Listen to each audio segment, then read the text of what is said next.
Halo warga sedulur Banten, kembali lagi di program Bincang Bareng Soal Banten. Kali ini kita akan membahas tentang fenomena hoax menjelang tahun pemilu.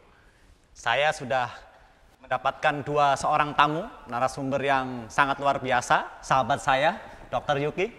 Selamat sore, Ken.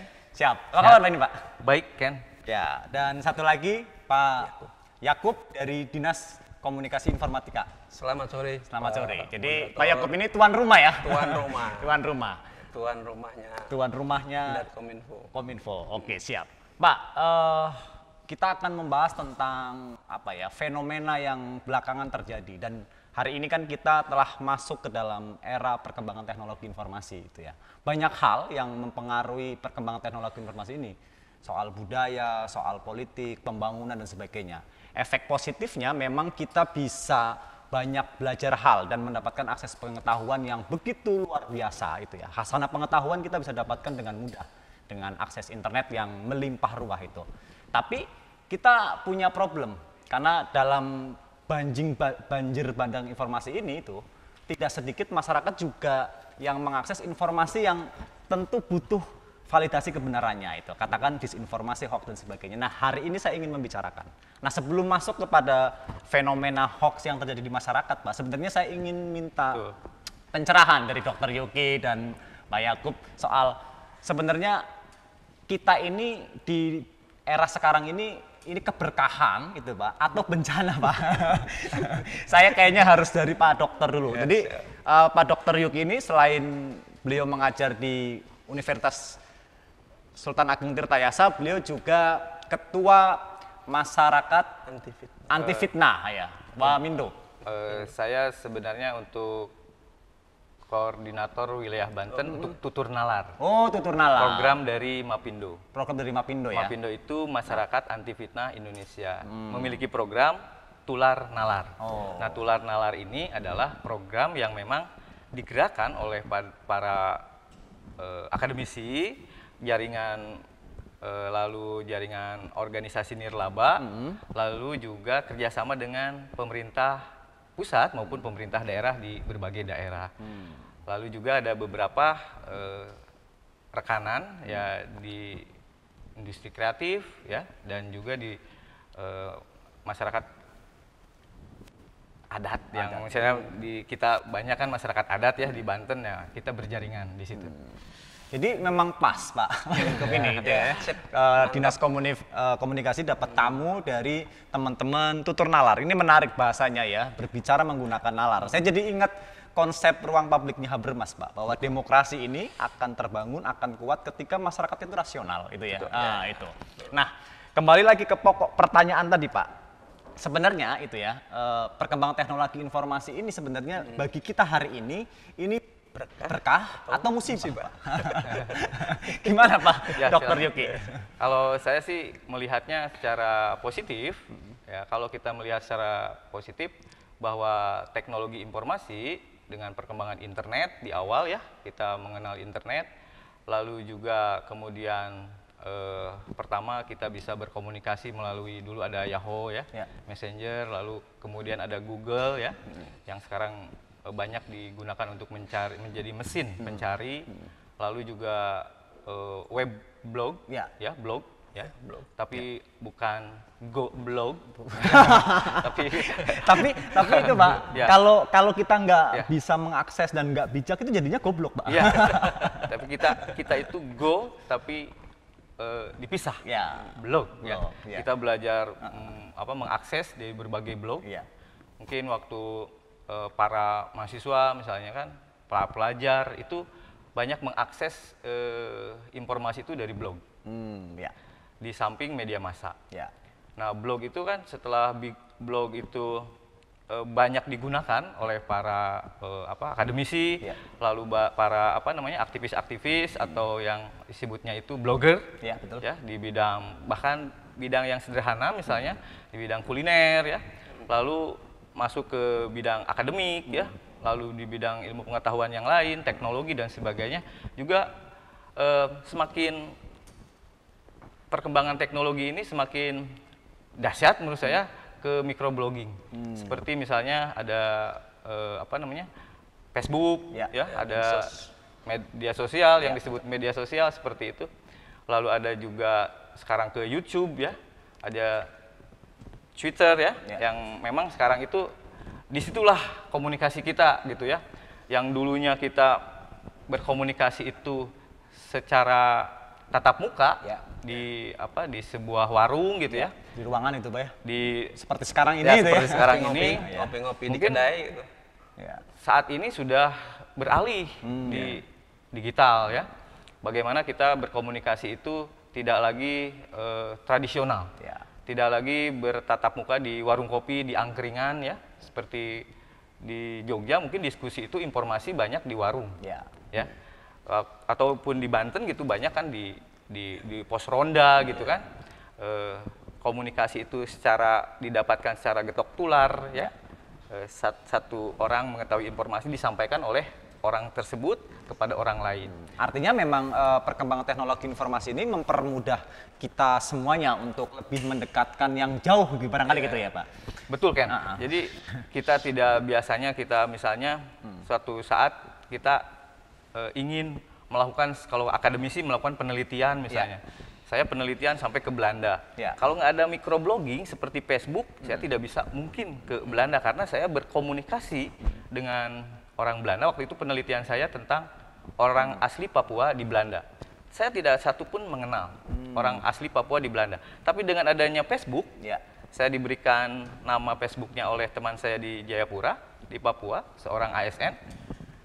Coba berteman dengan teman saya di Belanda, orang asli Papua. Akhirnya bisa berkomunikasi di Facebook.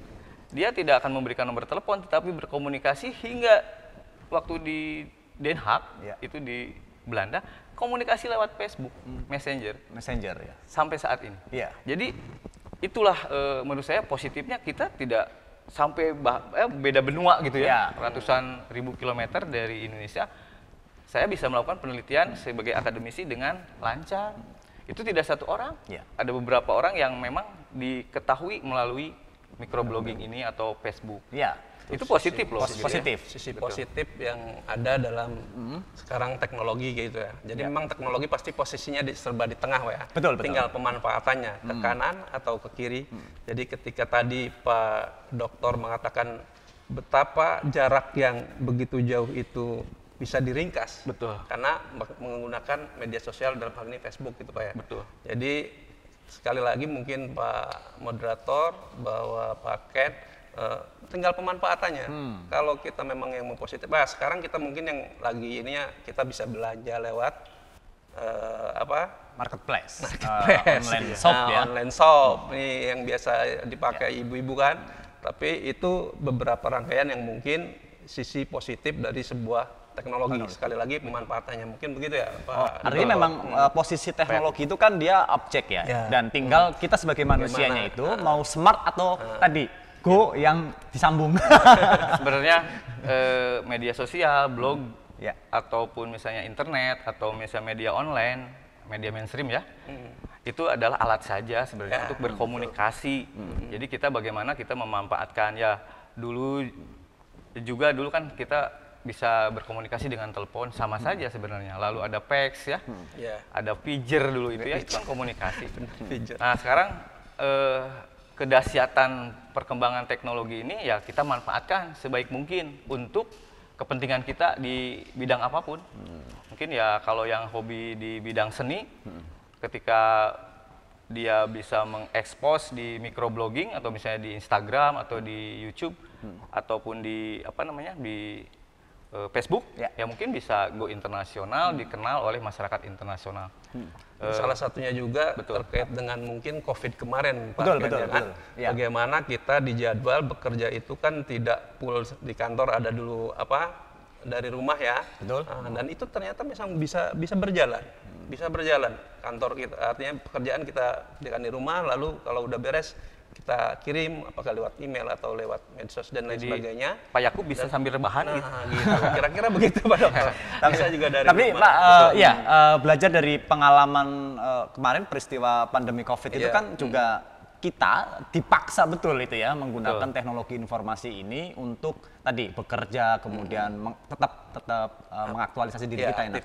Artinya memang teknologi ini sebenarnya sangat menolong kita, betul kan? Betul. Nah, tapi Pak, bahwa teknologi pada sisi positif itu menolong, betul itu ya. Tapi kita pasti juga sering melihat surat kabar, dan saya membaca barusan di berita Pak, itu ada sekitar 800.000 situs yang diduga menjadi penyebar berita bohong atau hoax, kemudian disinformasi. Hampir 1 juta ya? Hampir 1 juta, gila, itu bayangin itu, informasi Pak. Informasi itu. Nah, bagaimana kita melihat fenomena yang begini, Pak? Gimana Pak Yakub sebagai orang pemerintahan yang kebetulan hari ini diamanahkan di dinas yang mengurusi soal distribusi informasi? Pak Yakub yang menghitung. Iya, Pak Yakub yang menghitung. 800 juta ya. Ada dari kita memang kan untuk pemberitaan itu memang ada di kita bagaimana disaring ya. Apakah ini hoax apa? Ada tim di kita memang yang melaksanakan itu. Kemudian apa tindak lanjut dari pemerintah kira-kira ya dalam rangka mengantisipasi itu, terutama di Pemprov Banten misalnya. Beberapa kegiatan memang sudah kita laksanakan, mungkin dari sisi regulasi dari pusat sebenarnya kan itu sudah ada ya, undang-undang ITE dan mungkin lain sebagainya. Nah, lalu bagaimana yang lokal ini kita bisa juga ikut menangkal daripada penyebaran isu atau berita bohong itu ya. Nah, itu ada beberapa di kita bekerja sama dengan termasuk dengan hari ini dengan Mafindo ini Pak dosen Masyarakat Anti Fitnah Indonesia itu adalah salah satu program atau kegiatan yang memang dilaksanakan untuk itu salah satunya. Atau jangan-jangan memang lahirnya Mafindo karena ada fenomena ini, Pak Dokter? Kalau melihat berdirinya Mafindo yang saya pelajari, karena saya mitra Mafindo, tapi koordinator untuk tular nalar, bukan tutur tinular, tular nalar. Nah, tular nalar ini lahir karena Mafindo. Mafindo yang saya ketahui aktif di bidang melawan hoax. Misalnya di mempelajari hoax itu seperti apa, lalu menganalisis hoax itu ditimbulkan oleh apa, dan kemudian mencari jalan keluar. Itu Mafindo. Dan kebetulan kebanyakan dari akademisi yang memang biasanya luarannya itu untuk jurnal internasional ataupun nasional.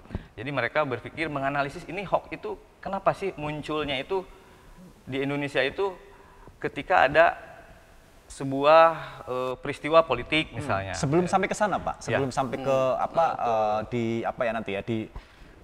ramainya yang biasa menjelang tahun politik.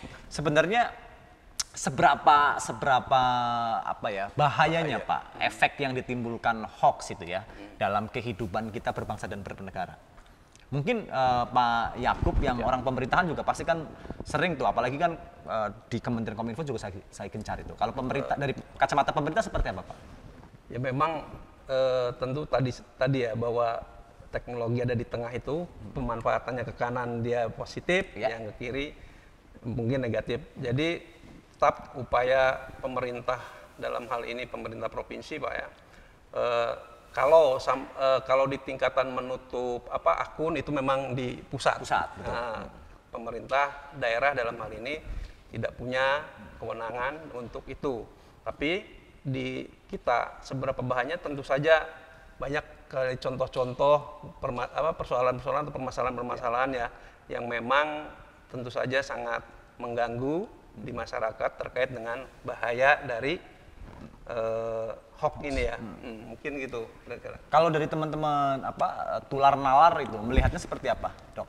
Kalau kita di tular nalar ini melihatnya jadi hoax itu sudah menjadi kehidupan sehari-hari.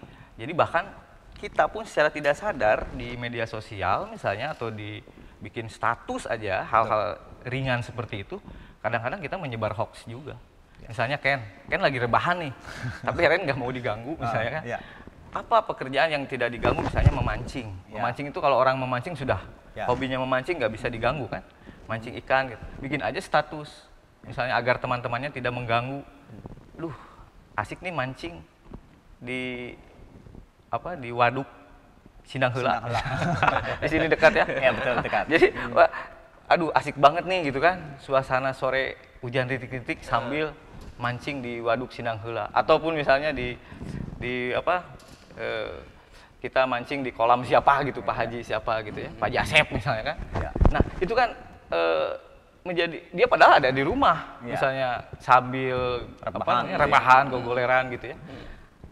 Nah, itu sudah menjadi kebiasaan. Ya. Banyak terbiasa agar misalnya daripada kita itu menyebar hoax secara halus gitu ya, paling derajatnya paling rendah gitu ya. Tapi kan Berbohong. eksesnya tidak berpengaruh besar. terhadap publik gitu. Tidak publik itu. Nah, hal-hal semacam itu jadi terbiasa kan. Jadi ketika ada hoax itu bukan suatu yang wah lagi di kita, itu seperti sudah menjadi sudah menjadi kebiasaan.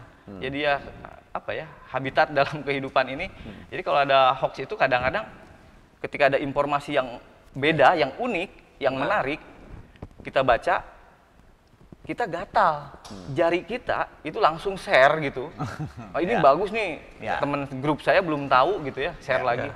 Padahal dia tidak tahu informasi itu apakah benar atau tidak gitu ya. Jadi memang dari jari Beberapa sih ya. mungkin kan yang ketika Ya. kejadian banjir Ya, di selatan, betul. Pak. Ya. Padahal itu kan rekaman video tahun berapa. Betul. Nah, tapi ketika ada hujan terus berhari, padahal banjir atau belum tentu, Betul. dikirimlah video-video yang seperti itu. Padahal sekali lagi kejadiannya entah kapan. Nah, itu kan juga kan mungkin membuat orang-orang yang di luar Banten, misalnya yang punya saudara di daerah selatan, aduh gimana Kang, kena enggak, banjir enggak, dan lain sebagainya kan, ada Ya. kekhawatiran. Artinya begitu bahayanya sebuah hoax gitu ya terhadap baik itu di sisi pemerintahan ataupun di masyarakat. Ya, artinya ketika ada persoalan itu kita mestinya harus cek and recheck dulu Nah, Pak ya, itu ya. betul. Karena bahayanya ketika tadi misalnya kayak banjir tempo hari itu Ya. ternyata ada orang yang katanya tenggelam di dalam satu mobil dan ternyata itu bukan banjir di Banten, tapi kan membuat orang jadi panik. khawatir, jadi panik dan lain Nah, sebagainya. mestinya kita seperti apa Pak memperlakukan setiap informasi yang kita terima? Karena kan setiap hari kita membuka gadget ya, handphone yang tiap hari itu ada saja tuh Pak. Saya tuh suka dapat broadcast kan begitu ya. Baca ini kemudian kirimkan ke 7 temanmu maka kamu akan mendapatkan rezeki. Itu kan itu juga tuh. itu kan juga salah satu ya, yang betul, kadang-kadang betul. kalau yang begitu-begitu mah masih jadi bahan bercandaan. Tapi kan kadang-kadang ada yang menyangkut soal negara nih Pak. Ada soal kebijakan pemerintah, itu kan pada satu sisi juga membahayakan itu loh. Ya. Nah, ini kita sebagai masyarakat seperti apa Pak itu untuk menyikapi setiap informasi yang kita terima begitu? Kalau dari sisi kami, tadi bahasa yang disebut sama Bung Ken tadi bahwa check and recheck. Jadi kalau memang itu ada berita, lihat sumbernya, dari mana itu sumber berita. Misalkan kalau kenaikan harga BBM, tentunya yang berkewenangan kan Pertamina tuh. Betul. Misalkan tahu-tahu di lapangan harganya naik sekian %. Betul. Nah, masyarakat jangan lalu share dulu, tapi cek dulu ke alamatnya, webnya resminya Pertamina misalkan, dalam satu contoh gitu, baru cek di sana. Kalau memang itu juga setelah dicek artinya bermanfaat atau tidak ya, misalkan kalau memang bermanfaat ya disebarkan, tapi kalau memang tidak bermanfaat mungkin ditahan aja gitu Pak Betul. Dokter. Buat apa gitu menyebarkan sesuatu yang tidak bermanfaat, mungkin itu Pak Dokter. Kalau Gimana, saya Dokter? betul, memang kalau misalnya dalam kehidupan sehari-hari yang kita rasakan, informasi itu sekarang mudah didapatkan dan semua orang bisa menjadi pemproduksi informasi, Pak. Betul. Betul nggak, Ken? Ya. Jadi Sekarang itu masyarakat bisa menjadi wartawan, bisa menjadi tukang bikin berita, nyebarin berita itu ya. Bener atau tidak urusan belakangan. apakah itu bisa dikatakan sebagai jurnalis? Tidak mungkin, karena jurnalis itu kan harus melembaga. Betul. Ya. Dari ujungnya sana lah, dari sebuah teori komunikasi massa, bahwa yang namanya karya jurnalistik atau berita itu kan harus melembaga. Betul. Tidak bisa disampaikan dengan perorangan. Tapi saat ini mungkin sudah semua orang bisa menjadi pemproduksi berita. Betul. Nah, berita-berita ini ya yang 800.000 tadi data dari Kemeninfo ya. Ya, Kominfo. Kemeninfo itu memiliki data 800.000 informasi yang memang bohong atau Ya, hoax web. itu tadi. Itu webnya, web loh, Pak. Ya. Itu Webnya. web, Pak. Dalam satu web ya, itu belum kan beritanya ya. Jadi webnya itu ya. Bayangkan itu Rumah produksinya lah gitu ya. produksi betul. kalau 800.000 orang berapa membuatnya ya, kita bayangkan pembuatnya. Untuk membuat satu media saja mungkin orang berdarah-darah untuk Betul. untuk Kayak bisa saya eksis. mengelola media itu satu orang isinya 20 orang gitu ya. Ya. Itu satu media, Satu 20 media, orang. Pak. Itu pun kan harus mungkin mempersiapkan dari lembaganya, bagaimana manajemen, Betul. lalu bagaimana karakter, Legalitas, ya. netralitas sebuah media, lalu turun lagi ke idealisme media, ya banyak sekali yang harus dipelajari. Tiba-tiba semua orang sekarang memiliki kesempatan, bahkan menjadi seorang YouTuber, ya YouTuber misalnya tidak usah memiliki satu perusahaan media. Dulu kita karena kita hidup ya, mungkin Ken juga merasakan waktu kita di Orde Baru, Betul. kita untuk menjadi memiliki kerja di media aja susahnya minta ampun. Susahnya dulu. Untuk mendirikan media sangat tidak mungkin. Apalagi ya. Harus kekuatan modal, kekuatan politik, kekuatan kekuasaan. Jadi memang saat ini sangat terbuka untuk siapapun bisa berkarya. Apakah itu hasilnya nanti berujung pada informasi bohong, hoax, ya, dengan mudah gitu ya, menyebarkan ataupun berbuat dengan kebaikan, misalnya kan, seperti Pak Kadis, Info, Sandi dan Statistik Provinsi Banten kan, sesuatu itu harus yang baik, statementnya itu. Menjadi orang baik katanya. Orang Informasi pun harus baik, agar hasilnya baik. Nah, itu mungkin ya. Respect juga ya Pak Kadis, Pak Didi ya. Jadi output, Ya. terus outcome-nya juga harus baik. Betul. Outputnya harus baik. Nah, kalau kita tidak bisa berbuat baik, lebih baik jangan menyebar hal-hal yang tidak baik. Ya, Betul. itu ya. Mungkin itu saya mengambil dari luar biasa nih, pendapatnya Pak Pak Kadis Dokter. itu. Pada Kadis. Iya, ketemu sekali langsung nyantol. Ya beberapa kali baru pertama Jadi kali. kayaknya forum ini Ya. lanjutannya nanti harus sama Pak Kadis ini Betul, bincang. betul. Nah, Pak, ini kita sebenarnya masih 2 tahun lagi gitu ya. Kita akan melaksanakan Pilpres, hajat besar pilkada, pesta ya. demokrasi 5 tahunan. Yang kalau teman-teman saya di warung kopi itu ngomongnya akan menentukan masa depan nasib kita 5 tahun ke 5 depan, tahun ke bahkan depan. tidak 5 tahun gitu ya, tapi bisa 10 tahun, 20 tahun dan sebagainya. Karena di pesta demokrasi ini kita akan memilih calon pemimpin kita, baik presiden, DPR, hingga kepala daerah. Nah, biasanya nih Pak, dalam setiap momen pesta demokrasi atau momen politik yang kita sebut tahun politik itu, lalu lalang informasi itu menjadi Liar ya. apa ya, polusinya lebih besar gitu Pak. Iya. Polusi informasinya itu lebih besar karena orang punya kepentingan masing-masing gitu ya. Yang di kelompok politik juga ingin punya kepentingan memenangkan calonnya, kemudian para pendukungnya juga kadang-kadang terbawa emosi sehingga kadang-kadang menelan informasi yang begitu saja. Nah, kalau dari Kominfo punya catatan tidak Pak sebenarnya setiap momen tahun politik itu seperti apa catatan dari Dinas Komunikasi Informatika? Sebelum nanti saya minta pendapat dari masyarakat anti fitnah yang kebetulan punya program Tular Nalar tadi. Ya, tentu saja kita bisa melihat ke belakang Pak Ken ya. Jadi mungkin kita masih belum lupa lah terhadap perangnya antara kampret dan Cebong. kecebong. Itu di tingkatan nasional memang separah itu gitu kan. Jadi saling serang, saling fitnah, saling mungkin apalagi membuli, dan itu memang terasa sampai ke bawah Pak. Di Banten memang tidak mungkin tidak separah apa yang terjadi di pusat.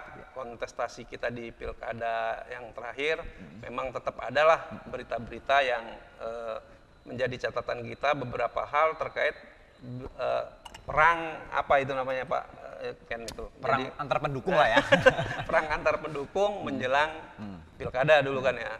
Ya maka dari itu kan moga-moga ke depan ini masyarakat kita mungkin masih sangat jadi dewasa, jadi lebih logis ya mungkin. Semoga apa yang terjadi seperti kampret dan kecebong di pusat itu jangan terjadi di Banten lah gitu. Paling tidak di tataran pilkada Bantennya gitu ya. Mungkin itu Pak. Kalau dari Dr. Yogi seperti apa? Kalau saya sih saat ini didengungkan, Ken, mungkin kan sering mendengar literasi digital. Betul. Literasi digital itu sebuah konsep di mana menyikapi perkembangan teknologi informasi saat ini di internet ya, terutama di media sosial. Literasi itu biasanya kan kita di bidang misalnya ayo kita membaca buku gitu ya, banyak berdiskusi tentang apa teks-teks yang ada di buku atau isu-isu apa yang disampaikan di buku. Sekarang sudah masuk ke ranah baru, yaitu ranah dunia digital, yaitu di internet. Jadi literasi digital itu ya harus diupayakan oleh kita semua. Nah, saya sih sangat respect ya kepada masyarakat anti fitnah Indonesia yang berpusat di Yogyakarta. Ya. Ada Bu Santi Indra Astuti, ada Mas Aan ya, ada Bu Rita Gani. Di sana itu dari berbagai apa ya kota ya, baik akademisi maupun aktivis ya, yang bergelut di bidang informasi ini, mereka konsen di bidang literasi digital. Jadi diupayakannya itu harus ada memang turun ke grassroots. Jadi terutama misalnya kepada orang tua, kepada lansia yang harus diberikan pemahaman ya. Kalau tidak turun seperti itu ya kita tidak bergerak, ya kita tidak akan bisa mengimbangi arus dari hoax ini. Lalu juga selain orang tua yang di Mapindo itu yang program Tular Nalar ini misalnya programnya lansia cakap digital misalnya kan, atau akademisi digital lansia. Lalu juga untuk pelajarnya sekolah kebangsaan. Kenapa anak sekolah? Karena anak sekolah ini mudah terhasut ya. Terhasut oleh informasi-informasi yang memang belum pasti kebenarannya. Nah, itu kita program di Banten sendiri yang serentak dilaksanakan se-Indonesia, yaitu saat ini adalah sekolah kebangsaan untuk anak-anak dan juga akademisi digital lansia. Ya, kenapa orang tua gitu yang diberikan sasaran gitu kan? Orang tua itu sekarang sudah pegang gadget ya atau handphone yang bisa mengakses media sosial, diantaranya WhatsApp gitu kan. Banyak informasi yang disebarkan di WhatsApp itu, ya itu tadi bagian dari 800.000 di-share informasi atau media yang menyebar hoax itu tadi. Ya kalau kita tidak imbangi dengan kerja kita di bawah, di grassroots, ya kita tidak bisa meminimalisir. Karena ya sudah kadung ya, ini sudah terjadi, teknologi ini ya harus terus aja dilaksanakan kegiatan ini gitu. Turun ke lapangan, ke grassroots. Dok, pada pemilu tahun lalu ya, saya mengutip datanya teman-teman Mavindo itu ada 997 informasi yang itu sudah dinyatakan hoax dan 49% itu temanya politik, Dok. Politik. Nah, teman-teman dari Mavindo atau Tular Nalar itu mendeteksi tidak kemungkinan ini bakal terjadi lagi di 2024 itu ya. Karena kan sekarang saja nih sudah mulai agak menghangat itu ya, perang hashtag antar kelompok pendukung orang yang ingin diusung sebagai pemimpin juga sudah mulai nih, Dok. Nah, kalau dari teman-teman Mavindo atau teman Turnalar itu sudah mendeteksi sampai sejauh sana nggak? Kenapa kami melaksanakan sekolah kebangsaan, akademisi digital lansia, itu karena memang ada indikasi ke arah itu. Jadi ya kita mungkin hanya 360.000 untuk lansia dan pelajar itu targetnya hanya 70 ribuan. Yang kita secara langsung kita datangi ya se-Indonesia ini dari Aceh sampai Papua. Tetapi kan di samping itu kita bisa sampaikan juga ketika program ini itu bukan hanya ketika kita berhadapan dengan di grassroots, di masyarakat secara langsung, tapi kan nanti ini akan menjadi sebuah pemberitaan misalnya. Jadi program kita blasting, ya kita ledakan agar dapat diketahui oleh publik yang lainnya yang tidak secara langsung mendapatkan pendidikan ini ataupun pengajaran tentang secara langsung akademi lansia, digital lansia ataupun sekolah kebangsaan ini gitu. Jadi sama juga mungkin Betul. di Pemprov Banten di tahun ini, di tahun 2022 ini juga sudah mulai Pak Ken. Jadi beberapa kegiatan kami yang kami sasar adalah relawan, terutama kami juga punya kelompok informasi masyarakat, kami punya relawan TIK, kami juga punya Bako Humas, dan termasuk acara hari ini yang talk show ini juga bagian dari pencegahan secara dini ya mungkin ya kira-kira gitu. Dan juga di kami itu ada sosialisasi, memang masih umum, sosialisasi internet sehat, sosialisasi antisipasi kejahatan dunia maya, memang masih umum temanya seperti itu, tidak merujuk kepada tahun politiknya, tapi kan bagaimana kita memanfaatkan secara benar, secara sehat internet, dimulai dari anak-anak sekolah. Jadi kami keliling tuh ke SMA yang ada di Banten.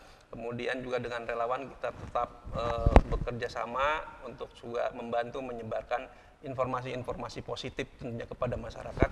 Tadi yang disebutkan dengan literasi digital itu mungkin Pak Dokter ke situ. Insya Allah juga akan terus berjalan. Artinya Kominfo tanpa harus masuk ke tahun politik, secara simultan juga melakukan kami laksanakan. Nah, yang menarik tadi Pak, ada relawan masyarakat komunikasi ya? Komunikasi informasi. Informasi. Nah itu datangnya diinisiasi masyarakat atau memang dari Kominfo yang menjemput mereka, atau itu memang aspirasi yang kemudian dipertemukan dalam ide yang sama itu? Mereka sudah ada duluan sebelum awalnya. Mereka udah ada, termasuk relawan TIK juga itu sudah ada. Mereka punya konsep, kita punya konsep, dipertemukan tuh Pak. Jadi sosialisasi ke masyarakat atau selama ini sih yang berjalan memang ide apa yang lagi viral lah gitulah, kira-kira kan apa, jadi nanti kita bahas bersama, duduk, nah nanti kita bareng-bareng berjalan. Jadi memang sudah ada Pak, jadi bukan Kominfo yang ini, tapi konsepnya ditemukan gitu. Nah selain tadi Pak dari Kominfo kan roadshow atau keliling menyosialisasikan soal internet sehat, sosialisasi antisipasi kejahatan dunia maya, sosialisasi kejahatan dunia maya itu. Nah teman-teman di Kominfo sendiri punya nggak Pak indikator untuk mendeteksi ini kemungkinan bakal hoax, bakal apa itu ya? Karena kan kalau saya baca survei nasional punya Kementerian Pendidikan ini Pak, 80% masyarakat itu terpapar hoax Pak. Itu survei Kemendikbud itu ya. Karena kan kita 8 jam lebih lah di dunia internet itu ya. Gitu. Nah kalau dari Kominfo sendiri Pak, punya nggak Pak indikator atau perangkat ya, piranti untuk mendeteksi kemungkinan itu terjadi? Kalau yang ada itu piranti ada, jadi untuk menyeleksi berita yang lagi hangat, yang lagi yang lagi viral itu ada di bidang aptika itu ada memang alat atau piranti yang memang untuk memfilter ya, menyeleksi berita-berita yang memang lagi hangat. Ada itu di kami, di kita. Itu biasanya informasi yang berkaitan dengan pemerintah atau masyarakat Pak biasanya? Umum itu, umum. Umum. Nanti setelah itu kan difilter itu Pak. Nanti pasca itu diapain lagi itu? Itu memang ada bidang khusus di kita yang membuat merangkum itu ya. Nanti ya tadi misalkan kalau memang ke arah mana nih si berita itu, maka termasuk salah satu podcast ini yang mengkanternya. Artinya teman-teman itu mengumpulkan informasi yang bertebaran di masyarakat, kemudian dilihat, ini yang potensinya seperti sehat, ini yang nggak sehat, kemudian setelah itu ada intervensi untuk melakukannya. Begitu kira-kira ini. Nah kalau teman-teman tutur nalar sendiri, Dok. Tular nalar. Tular nalar. Astagfirullahaladzim. Dari kemarin salam dulu. Gara-gara teringat masa kecil. Tutur tinular itu. Itu film yang memang kalau secara teori itu seperti teori jarum suntik. Jadi kita itu teringat terus dengan tutur nalar. Tutur tinular. Tutur tinular ya, seperti apa ya? Saur sepuh dan kawan-kawannya itu ya. Ya, jadi kita masih ingat dengan pemeran-pemerannya ya, Lasmini ya, Brahma Kumbara. Nah, memang itu televisi itu kan memiliki kekuatan itu, apalagi dunia internet yang langsung berhadapan dengan gadget gitu ya, apalagi yang sifatnya personal ya, pasti terpengaruhnya lebih dahsyat. Lalu Ken, apakah saya boleh bertanya pada Ken? Moderator kita tanya atau sebagai anchor kita tanya, Ken, kenapa sih ketika tahun politik hoax itu mungkin Ken sebagai jurnalis ya, betul selalu meningkat. Jadi kalau misalnya nggak ada isu lain yang diangkat selain calon presiden, wakil presiden, atau misal men-tracking, memprofiling calon-calon presiden itu diangkat. Justru bukannya hal baik yang diangkat, hal-hal yang negatif. Padahal seharusnya kan yang menjadi calon presiden, ya sepengetahuan saya, atau dicalonkan itu pasti punya track yang bagus. Makanya partai politik mencalonkan, ya. Lalu banyak pendukung atau misalnya relawan-relawan yang pasti orang-orang baik itu di Indonesia kan untuk jadi calon presiden berarti orang terbaik. Kenapa tiba-tiba ramai gitu? Sebagai jurnalis gimana? ini menarik ini. Ini baru kali ini itu ya. Saya memandu acara kemudian saya dikasih pertanyaan itu ya. Boleh nggak? Ya, boleh ya, saya. Ya, boleh. Namanya diskusi. Iya, namanya juga diskusi. Boleh saja. Ya, boleh. Gitu ya. Ken, kenapa Ken? Hanya di tahun politik Ken. Profiling itu pada calon presiden itu jadi kejelekan yang diangkat.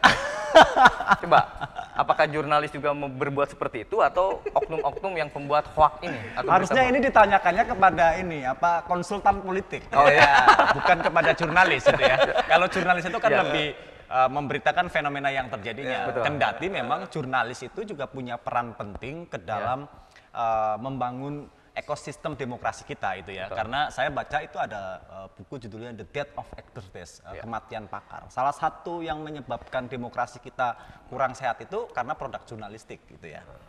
Itu penelitiannya Tom Niskoll di Amerika karena dia melihat fenomena informasi hoax dan disinformasi waktu pemilihan presiden antara Donald Trump dan Hillary Clinton gitu ya. Dan fenomena ini memang terjadi di Indonesia. Kenapa masyarakat kita itu lebih senang gitu barangkali dengan informasi yang sifatnya negatif ketimbang yang positif. Saya tidak tahu Pak, ini apakah karena faktornya banyak menurut saya. Salah satunya adalah pendidikan kita, nalar kita yang belum sampai ke sana. Karena saya percaya demokrasi itu ya akan sehat, akan baik ketika masyarakatnya rasional, punya pengetahuan yang cukup itu. Nah, problemnya hari ini Pak, kalau disodori soal prestasi itu biasa saja. Seolah-olah, tapi kalau dikasih yang negatif-negatif itu ini, dan saya melihatnya itu yang jurus-jurus itu yang digunakan beberapa kelompok politik untuk mendowngrade lawannya itu ya. Saya sendiri nggak sepakat. Kita kan pengennya yang namanya demokrasi itu menjadi parade, festival atau entertain.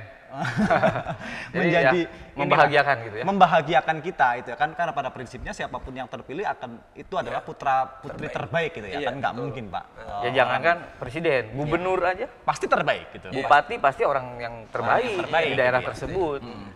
Makanya Ken, kenapa ketika pilgub, ketika pilpres itu justru naik ya? Iya. Kalau dari Prof Yuki apa kira-kira? Saya balikin saja ini. Kalau saya banyak bergaul sama konsultan, mungkin itu adalah strategi politik. Tapi strategi politik yang kotor.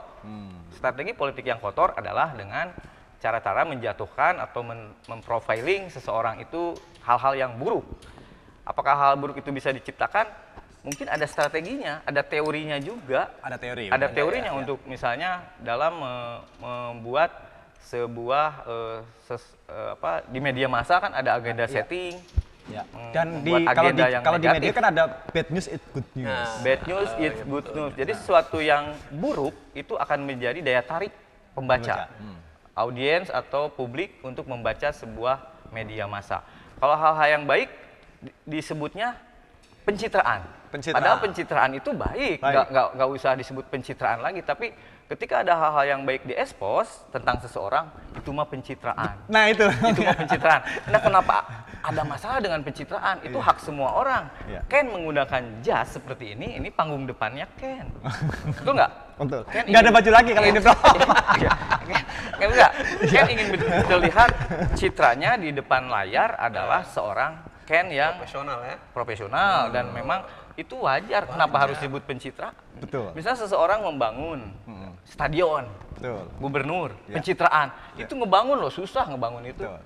Menyusun anggaran, Ya. rapat dengan DPRD kan Ya. itu melelahkan. Betul. Jadilah stadion. Lalu apalagi banyak membangun jalan tol, Jalan, ya presiden Ya. membuat kereta cepat, Betul. itu dikritik. Disebutnya Ya, pencitraan. pencitraan atau misalnya itu justru membangun supaya mungkin nanti anaknya Ken atau cucunya Ken bukan hanya membuat kereta cepat, ya, tetapi mungkin Yang lain lagi yang lebih cepat dahsyat lagi misalnya ya melebihi teknologi yang kita adopsi dari luar negeri gitu. Hal-hal semacam itu selalu menjadi perdebatan yang memang tidak penting gitu bangsa ini, daripada memperdebatkan masalah pencitraan itu lebih baik kita berbuat sesuatu kan. Berbuat sesuatu. Kalau kita misalnya seniman ya kita berkesenian Ya. dengan tulus gitu, dengan ikhlas. Kita sebagai akademisi ya kita bekerja ya ketika memiliki pemerintah ini konsep bagus kita dukung gitu. Jadi gitu, ketika tadi tuh catatannya pemerintah punya konsep bagus kita dukung, kan? Jangan dilihat kekurangannya aja karena nggak ada yang sempurna kan. Betul, betul. Oke, menambahkan yang tadi juga kami di Kominfo itu Pak ya terkait program literasi digital itu Betul. KPID Komisi Penyiaran Indonesia Indonesia Daerah Provinsi ya, Banten. sama punya literasi digital juga kepada anak-anak SMA menyiapkan, jadi intinya tadi juga Pak ya sosialisasi menangkal hoax juga lah di dalam. Juga kami tuh bekerja sama dengan akademisi. Memang sama-sama dari Untirta juga yang kita ajak Pak. Cuma bukan Pak Doktor nih yang lain. Mungkin nantilah ke depan Pak Nanti Doktor. diajak saya dengan Pak Dokter. Oh, siap. Karena kan kalau di kampus saya mahasiswanya Pak Dokter.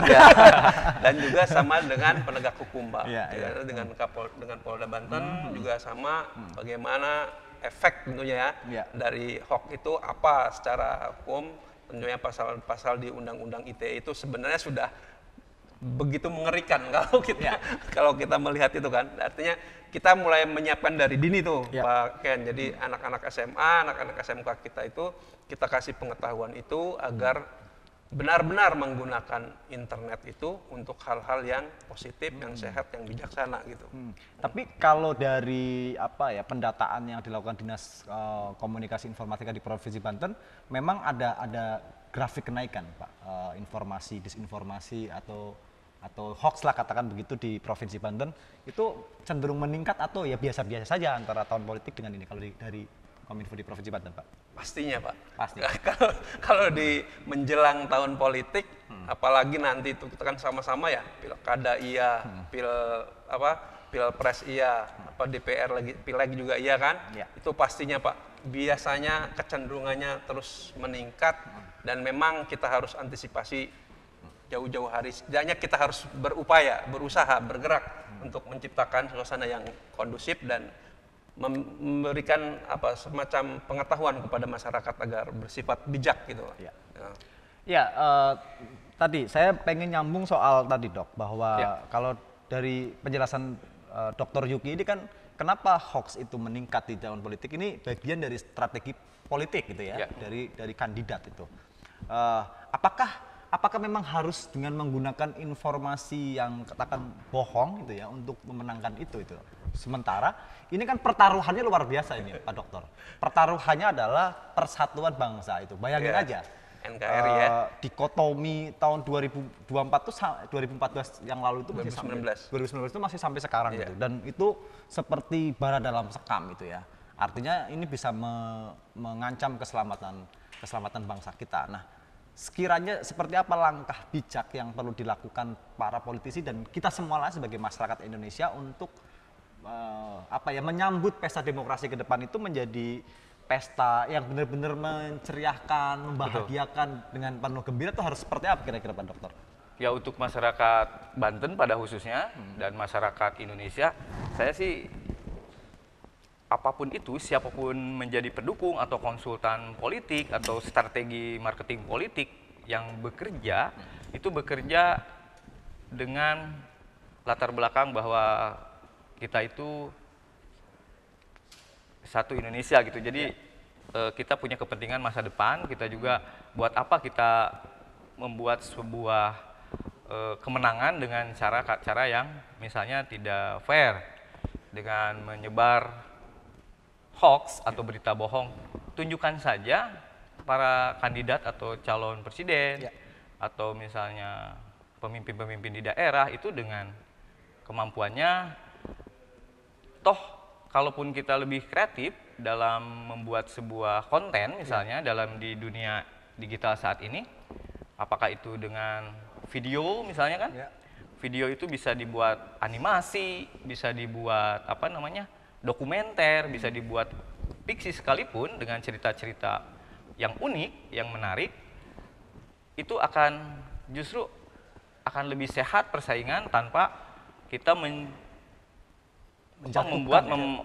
memprofiling satu sama lain. Karena kalau sudah masuk ke dunia kancah politik tingkat nasional apalagi itu orang-orang terbaik, ya masa orang terbaik kita kita tuduh gitu ya. Kalau kita nggak boleh menuduh itu ya, tertuduh, masa seorang calon pemimpin bangsa jadi dituduh, ya itu tidak boleh lah. Lebih baik tunjukkan saja keberanian gitu kan. Kalau yang membuat hoax itu pengecut, kan dia tidak tampil, akunnya akun palsu, ya. Saya sama Ken berteman karena punya akun asli, ya di media sosial. Tidak satu pun kan tidak punya, Ken tidak punya akun bodong. Dan kita sangat hati-hati untuk menuliskan sesuatu di media sosial itu ya, karena konsekuensinya berat. Digital ya. Jejak digitalnya kan sekarang. Jejak digital apalagi. Siapa tahu Mas Ken nanti nyalon kan, nyalon wali kota. Jadi nanti ketahuan nih, waduh, betul. dulu berbuat apa nih di media sosial, di medsosnya gitu kan. Iya betul, memang ya kita mengkritik boleh lah, tapi ya mungkin ya pasti semua orang punya catatan, mengkritik boleh ya. Tapi yang sesuai dengan misalnya pengetahuan kita sendiri dan sudah melakukan check and recheck, memiliki data misalnya ya. Kalau misalnya hanya asumsi-asumsi berdasarkan sumber-sumber yang tidak jelas, tidak valid gitu ya, itu ya kita hindari saja. Jadi memang jauhilah informasi hoax ya. Nah, Dok, soal tadi ya, menyambung lagi soal antara kritik gitu ya dengan nyinyir, kemudian juga tadi ya kebencian itu barangkali itu ya. Ini kan di era post-truth seperti sekarang ini kan sangat tipis nih perbedaannya itu ya, 11-12 barangkali dikatakan. Kadang-kadang kita niatnya mau mengkritik pemerintah karena bentuk kesayangan kita, tapi kan bagi orang yang nggak suka itu kadang-kadang dianggap nyinyir, bahkan memfitnah tadi ya, Dok. Betul. Tapi ada orang-orang yang memfitnah tapi dianggap sebagai kritik. Nah, ini bagaimana kita menyikapi keriuhan seperti ini di media sosial kita hari ini? Nah, kalau dari formulasi dari Dinas Kominfo seperti apa ini, Pak? Kalau kita bisa membedakan antara fitnah dan kritik, mungkin kalau kritik kita buka tapi ada solusi pastinya kan, dari itu ada solusi yang ditawarkan lah gitu kira-kira. Kalau kritik kan artinya membangun ya, tapi kalau fitnah kan memang mau menjatuhkan, menjelekkan gitu ya. Maka kalau kritik menurut saya sih masih sehat gitu Pak. Kalau kritik masih sehat tentunya kan, tapi ketika fitnah ya itu tapi ada orang yang bilang ya kritik nggak perlu harus solusi, Pak, karena kan misalnya disuruh mikir ya. Ya mikir dong, kan lu yang gaji itu ya. Kita hanya menyampaikan unek-unek pesan kita itu. Artinya kan berarti kan ada aturan, ada regulasi dan lain sebagainya memang yang kita misalkan kita tunjukkan bahwa ini sebenarnya regulasinya seperti ini gitu kan. Prinsipnya yang disampaikan itu memang satu kebenaran, bahwa setiap pemerintah itu punya kekurangan, itu pastinya bagian dari proses untuk itu ya, mengingatkan itu ya. Kan kalau sama kayak saya nih, kalau saya kan biasanya tukang kritiknya Kominfo ini. Terima kasih udah dikritik. Enggak, tapi kita bisa ngopi bareng sebenarnya, bisa ngopi bareng, bisa diskusi bareng, bisa minum bareng, dan kita bisa mempercakap itu ya, kira-kira bagaimana langkah ke depan sehingga ini tuh. Nah, Prof Yuki, saya ingin minta. Belum profesor. Ya nggak apa-apa, kan ini bagian doa. Biar masyarakat itu jadi ini paham mana ini yang disebut kritik, mana yang disebut kebencian atau fitnah itu. Ini di mana biasanya benang merahnya itu di mana ketemunya? Ya intinya ini kritik, ini fitnah. Kritik mereka punya dasar pasti, mengkritik pasti punya dasar dan disampaikan oleh orang-orang yang memiliki mungkin kemampuan analisis, itu kritik. Tapi kalau misalnya hoax atau berita bohong yang disampaikan, itu memang mereka tidak tahu, tidak memiliki kemampuan untuk analisis. Jadi makanya di program Tular Nalar ini, misalnya kita ditegaskan dalam sebuah tema lah, disebutnya itu kita harus tahu informasi itu, mengetahui informasi, lalu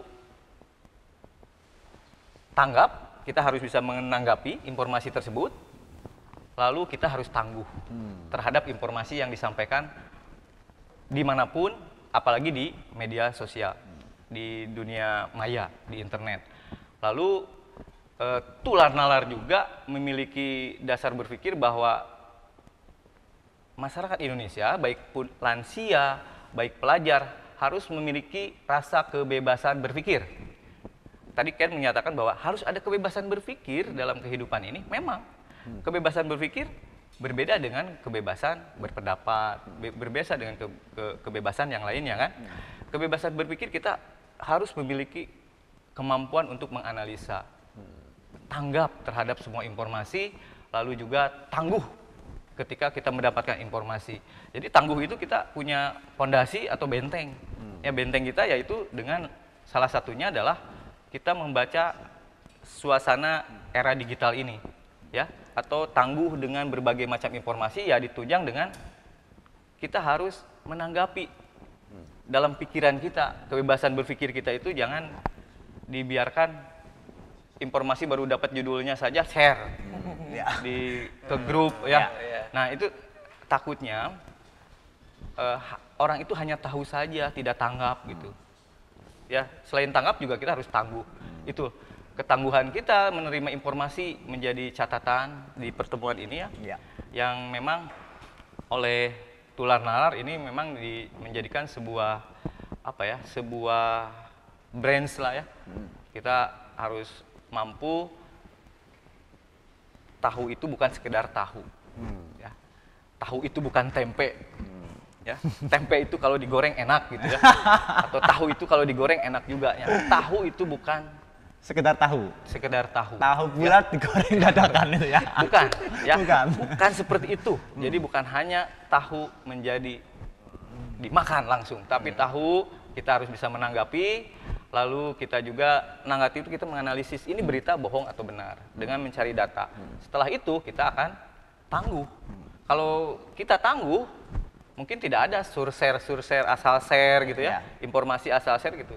Ketangguhan pada pelajar, pada lansia, ya, pada bahkan ya seperti kita mungkin. Ya. Jadi pendidikan dini juga, betul, ya, keluarga, juga kemudian lingkungan masyarakat, kemudian juga agama, pasti hal-hal memang yang mendukung bagaimana orang bersifat bijak tadi ya. Betul.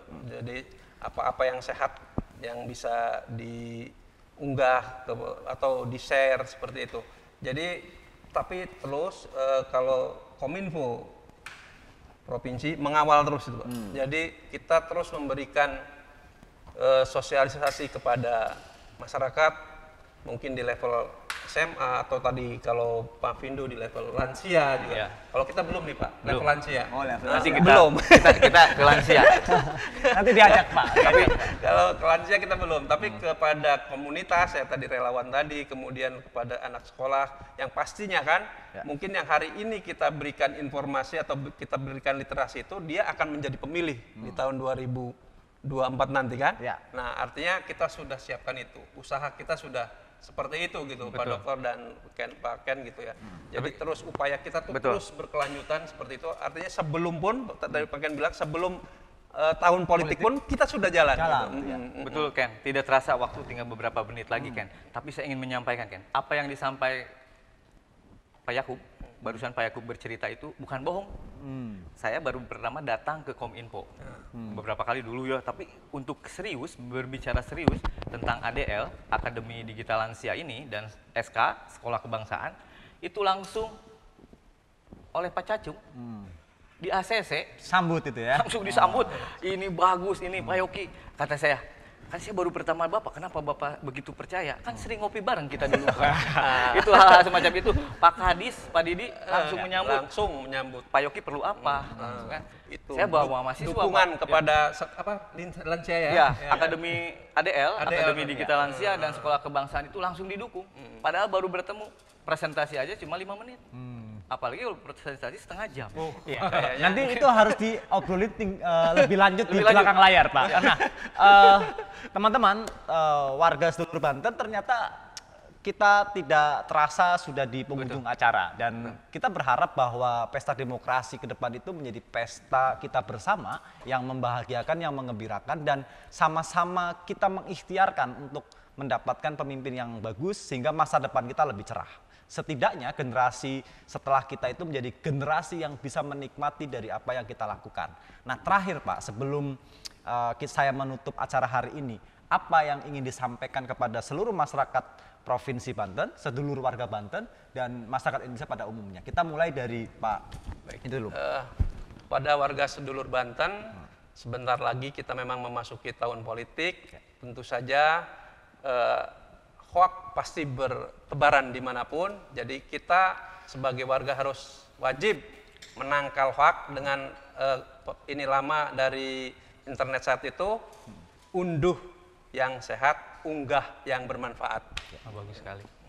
Kalau dari Dr. Yuki, pesannya untuk masyarakat kita? Saya bukan siapa-siapa, Ken.